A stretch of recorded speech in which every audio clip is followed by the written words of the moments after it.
Is up, all wrestling fans and YouTube viewers around the world? It's Josh again, and I'm here with another episode of Shootin' for Real. Today, I'm going to talk about commentators and how commentary is very key to getting a match over and getting the great workers over to produce the match. Now, people like me, I can watch a match and get into it without commentary, but can you really look back and say, would some of these great moments been good without some of the commentaries from Bobby the Brain Heenan, Jim Ross, Gorilla Monsoon, and all those? Would Mankind's epic fall from the top of the Hell in a Cell by The Undertaker, would that have been a pivotal moment if JR hadn't said, "Good God Almighty, that killed him! As God is my witness, he is broken in half"? Would it have been that big? Maybe not. Now I want to talk about three particular commentators: Gordon Sollie, Bobby Heenan, and Jim Ross. A lot of y'all don't know who Gordon Sollie is, because he is an old commentator. If I'm not mistaken, I don't think he did any work for the WWE, WWF. He was mainly a territorial commentator, and he was based mainly in Florida, and maybe a little bit in Georgia. I may be mistaken. But he was the first person to bring intelligent commentating to a wrestling match. And he coined a lot of the phrases that we hear today. And he was the first person, believe it or not, to coin the phrase, "His face has become a crimson mask." And he had a lot of other phrases he coined. Four letters, 2 words, "I quit." They're going at it hammer and tongs. That really didn't get over that well. But he brought intelligence into a commentary. He sat down and he called the moves, and he really told the story of what was going on in the ring. Just like in the ring, the guys have to get the match over psychology-wise, and they have to tell a story in that ring. They don't tell it with words, they tell it with their bodies. Then the announcers tell it with words. Where wrestlers do it with their bodies, announcers with the words, and it all becomes a big story. And he actually had an accent, and Gordon, instead of saying suplex, he would say supple. What a supple, And Gordon was the first territorial commentator to, bring intelligence to a wrestling match. Next, oh my gosh, one of my favorites, Bobby the Brain Heenan. What he brought to the table in commentary was comedy, blunt comedy. And he was just, he told the truth. He didn't give a crap. Great manager and great commentator. And he was amazing. He really had you laughing at some great stuff. My favorite Bobby the Brain Heenan moment, I'll never forget it, and I still laugh at it to this day.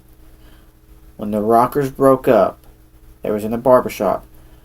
When they broke up, Shawn gave Marty the Sweet Chin Music. Oh, I knew he was going to do that.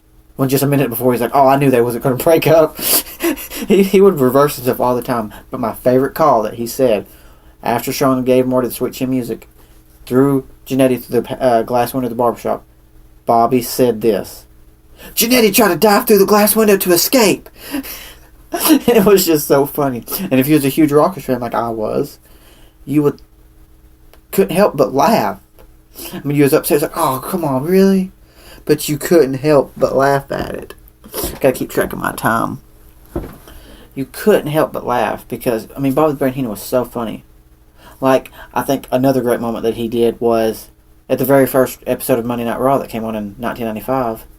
He was trying so hard to get into the building. They wouldn't let him in, so he tried different disguises. He would dress up as a woman, or dress up as an old man, or say I'm going to go buy a ticket. I'm going to go buy a ticket and I'm going to get in there. Sir, tickets are sold out. He would dress up. He would try so hard to get in, and it made for great entertainment, and it was funny. And everybody always said funny isn't money. Watch Bobby the Brain Heenan. And I know one of my followers on Twitter at Robbie_Robbie the Brain is going to like this little thing I said, because he's a big Bobby the Brain fan. I might have got his handle wrong. I'm not for sure, but I loved watching Bobby the Brain. He was so great. So much fun to watch. Alright, next.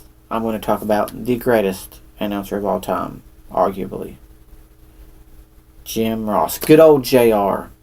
He's been treated like shit by the WWE, but yet he brought so much passion and storytelling to the WWE. He literally made the Attitude Era with his commentary. He made the matches. Anytime Stone Cold came out, Stone Cold! Stone Cold! Stone Cold! Look at him! He's whipping his ass, he's stomping a mohole in him, and he's walking it dry. The Mankind fall off the cell. Good God Almighty, that killed him. As God is my witness, he's broken in half.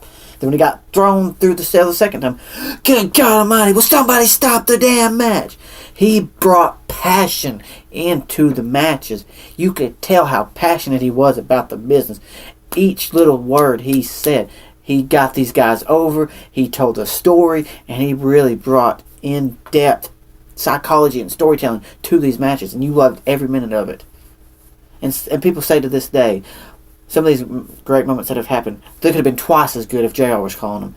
Punk winning his WWE title at Money in the Bank 2011. Bryan winning the title from him at SummerSlam. It's great. I think one of my another great call he had was when Kane returned in 2000 with his awesome gear with Paul Bearer. Good God Almighty, it's Kane! It's Kane! Kane is back! Kane, he's walking right through the mouth of hell! Kane's whooping anybody that by God moves!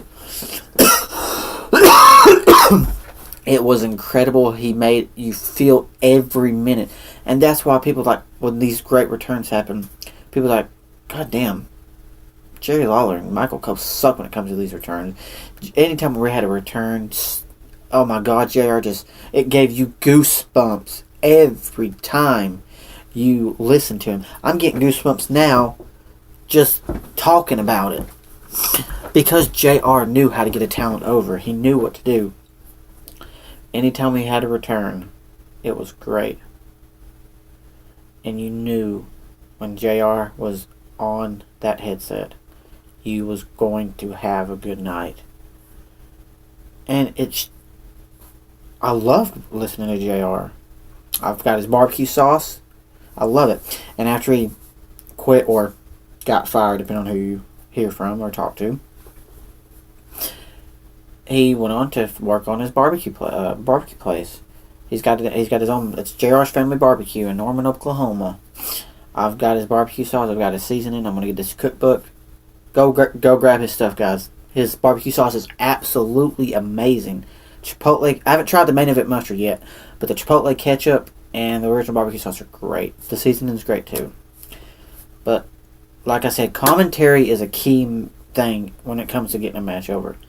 I like JBL. He's kind of the blunt, I don't give a fuck what I don't give a fuck, I'm going to say it anyways kind of an announcer. Michael Cole, he gets annoying after a while. And King, I've lost a lot of respect for King over the years. I really liked King when he was a heel and doing commentary with Vince. And then when he was doing it in the Attitude Era, it was okay. But now it's just the point where it just seems like he doesn't care. And he just doesn't appeal to me like he used to. I've lost some respect for him. I mean, yeah, he's a legend. He always will be, and he's a Hall of Famer, and he's done a great deal for the business. But I can tell he don't have his heart in it no more. And in some of the matches, you see him calling. It's just It's just Cole and JBL calling the match. You don't hear him half the time. It's like, really? And I know I'm not trying to disrespect him because I know he's had his heart attack and stuff, and that might have affected him some. Gotta keep track of my time again. But it's the point where I don't feel it. Conclusion, commentary is a key point into getting matches over. Remember that. Guys, I'm out of time for today. I'm going to tune in next time for a video. I'm going to keep them coming as long as I can. If you got a question, concern, topic you want me to shoot on, post them below or follow me on Twitter @FutureIsZiggler. If you got anything you want me to talk about, let me know. I will talk about whatever you want to talk about. Send me a message and I'll get to you. Alright guys, well, I'm out of time for today. I'm Josh, and you've been shot for real. Later guys.